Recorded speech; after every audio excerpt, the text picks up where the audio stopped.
E hoje eu recebo aqui em nossos estúdios, para o nosso quadro sobre empreendedorismo e negócios, o professor e consultor empresarial Emanuel Assis. O nosso tema de hoje são as dúvidas empreendedoras. Emanuel, seja muito bem-vindo ao nosso jornalismo. Fábio, eu que agradeço pela oportunidade de mais uma vez fazer um quadro que nós gostamos muito, que é falar de empreendedorismo. Pois é, Emanuel, praticamente eu acho que todos nós temos um pouco de empreendedor dentro das nossas veias, né, correndo em nossas veias.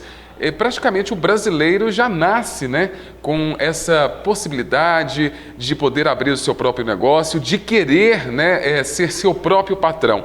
E o nosso assunto de hoje é interessantíssimo, porque as pessoas que estão nos acompanhando muitas das vezes querem ter o seu negócio, já têm o seu próprio negócio, ou começam ali um negócio dentro da sua própria casa, de venda de doces, de bolo, ou até mesmo um atendimento virtual, seja ele na área de marketing ou outros, mas surgem muitas dúvidas. Emanuel, aqui no início da nossa pauta, nós citamos, né, como eu disse, que muitas pessoas empreendem, querem empreender para gerar renda. E falamos também de oportunidade e de necessidade. Esse tema, oportunidade ou necessidade, influencia no perfil do empreendedor? A pessoa tem necessidade e que empreende, ela pode ter mais desafios? Bom, Fábio, hoje a gente percebe muito aí nesse mercado as pessoas empreendendo ou por oportunidade ou por necessidade, e isso define o perfil do empreendedor. Quando a gente fala por oportunidade, é quando o empreendedor ele busca ali informação do mercado, ele percebe que tem ali um mercado ainda não atendido. Por exemplo, ele vê que aqui em Itaúna está faltando uma loja de perfume, e aí ele começa a buscar dados, informações e monta uma loja de perfume para atender um determinado público. Já aquele por necessidade, esse costuma gerar risco, Fábio, porque são pessoas que saem da empresa, têm um dinheiro e falam o seguinte: e agora, o que eu vou fazer? E aí sai e monta um negócio que já existe vários aí no mercado, onde a concorrência é muito alta e ele não diferencia em nada, ou seja, ele está colocando o dinheiro dele, investindo e gerando um risco de perder o dinheiro, ou seja, a necessidade de montar algo para gerar renda. Então, se for empreender, pesquise, busque informações, seja criativo e busque diferenciar do concorrente no mercado. Trabalhe em cima da oportunidade. Após a gente entender esse perfil empreendedor, Emanuel, quais então são os maiores desafios citados hoje por esses empreendedores? Bom, o próprio GEM, que é um dos maiores relatórios do mundo, que fala sobre empreendedorismo, perfil, oportunidades e tendências, ele traz uma série de desafios. Dentre eles, o desafio da inovação, ou seja, o empreendedor ele sente dificuldade em inovar.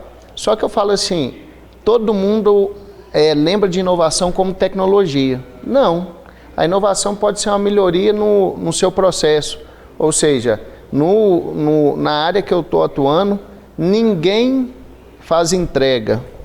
Opa, eu vou começar a fazer entrega.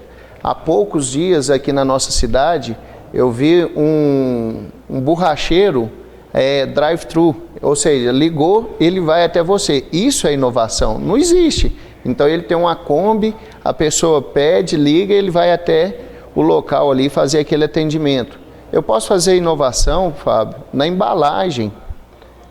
Há pouco a gente via aí na rodovia o pessoal colocando carne na lata, coisa que tinha antigamente. Sim. Minha avó fazia, minha mãe faz, e aí a gente pede. Hoje em dia o pessoal ou não tem lata ou não tem espaço devido ao novo perfil, mas essa pessoa voltou e inovou. Então, inovação não é somente a tecnologia, eu posso fazer inovação de várias formas ali dentro da minha empresa. Uma outra dificuldade apresentada pela pesquisa é a dificuldade de capital. Ou seja, eu quero empreender, mas eu não tenho dinheiro. Então essa pessoa ela precisa ali fazer um projeto de negócio, ela precisa entender até mesmo quanto que ela vai gastar, porque senão ela chega lá no banco ou num terceiro que vai emprestar dinheiro, um amigo, alguém da família, eu preciso de 10 mil, sendo que às vezes ela precisa de 15, 20, 30 ou mais. Então ela precisa, primeiramente, planejar a necessidade desse capital. E um outro ponto de destaque é a questão que muitas das vezes o empreendedor ele tem dificuldade no marketing, Fábio. Pois é, Emanuel, a gente poderia citar também uma dificuldade na gestão de pessoas, né?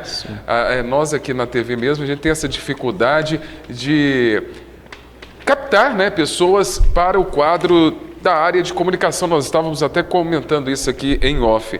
Aqui também, tanto na Rádio Cidade como na TV Cidade, a gente divulga vagas do Cine todos os dias e, por vezes, a gente repete essas vagas praticamente ali 1, 2, até 3 meses. Ou seja, as empresas não estão conseguindo pessoas aptas, capacitadas para ocupar essas vagas, para trabalhar. Para o novo empreendedor ou empresário já consagrado, quais poderiam ser as dicas que você deixaria hoje aqui no nosso jornalismo para que eles possam ter uma melhor contratação? Bom, hoje está um desafio, né, essa questão de mão de obra. Mas o empreendedor, o empresário, ele tem que começar a perceber o seguinte: qual o perfil ideal que eu busco aqui para dentro da minha empresa? Em cima desse perfil ideal, ele começar a entender uma descrição do cargo. O que realmente essa pessoa precisa saber e fazer? Porque muitas das vezes, Fábio, pessoal, as pessoas buscam competências que nem vão ser praticadas dentro da empresa. Então vai ter sim uma dificuldade de buscar a mão de obra. Então, essencialmente, ele pensar o seguinte: o que essa pessoa precisa fazer, como que ela precisa e qual conhecimento e competência que ela precisa.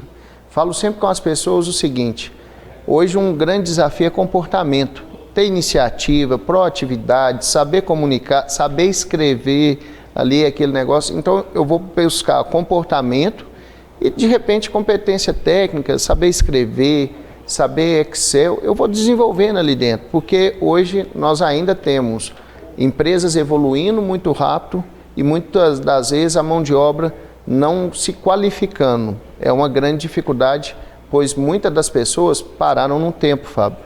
Ou seja, acha que aquela graduação que eu fiz lá atrás, aquele curso que eu fiz lá atrás, eu fiz curso de datilografia, ainda vai ser de grande valia. O mercado mudou. Então, comece a entender, antes de contratar, qual o perfil que eu preciso, o que essa pessoa vai fazer, como ela vai fazer e, principalmente, quais são as metas que essa pessoa precisa entregar. Porque dentro da empresa é muito desafiador, até mesmo profissional. Como que eu vou ser avaliado? Como que eu serei valorizado? Então a pessoa precisa saber o que ela deve entregar ali para gerar uma boa satisfação na empresa. Pois é, nós gostamos muito de falar de empreendedorismo e negócio, o tempo passa rápido, já estamos aqui no finalzinho, então só para a gente encerrar o nosso bate-papo de hoje, questão do controle financeiro. O que as pessoas, os empresários, os empreendedores podem fazer para ter esse controle financeiro, para ter uma vida financeira aí da sua empresa, do seu negócio saudável? Essa pergunta é ótima, né? Porque quando a gente começa a empreender, nós queremos vender e tudo, e muitas das vezes a pessoa não sabe nem se está dando lucro. Então eu falo assim, uma ferramenta base para todo empresário, para todo empreendedor, é ele ter ali o seu fluxo de caixa, ou seja, ter um bom controle das entradas e das saídas, e não só o controle, analisar o que aquela informação está trazendo, onde que eu posso diminuir custo, qual produto que eu tenho que vender mais, pois ele me dá mais lucro. A partir disso, ele entender bem sobre seus custos fixos e custos variáveis. Mas eu falo que finanças, vendas, Fábio, sempre começa na compra. Eu tenho que comprar bem para vender bem e não ter dinheiro parado no estoque. A gente percebe que muitas das empresas têm um dinheiro parado lá no estoque porque comprou mal. E aí ele fala o seguinte: eu estou trabalhando muito e não tenho dinheiro. É porque o dinheiro está parado, o capital está parado lá dentro da empresa. Então, antes de comprar, entenda o que o seu cliente quer, mas faça constantemente uma avaliação do que está sendo gasto e o quanto está sendo de receita para criar as boas estratégias de marketing e ter um negócio mais duradouro.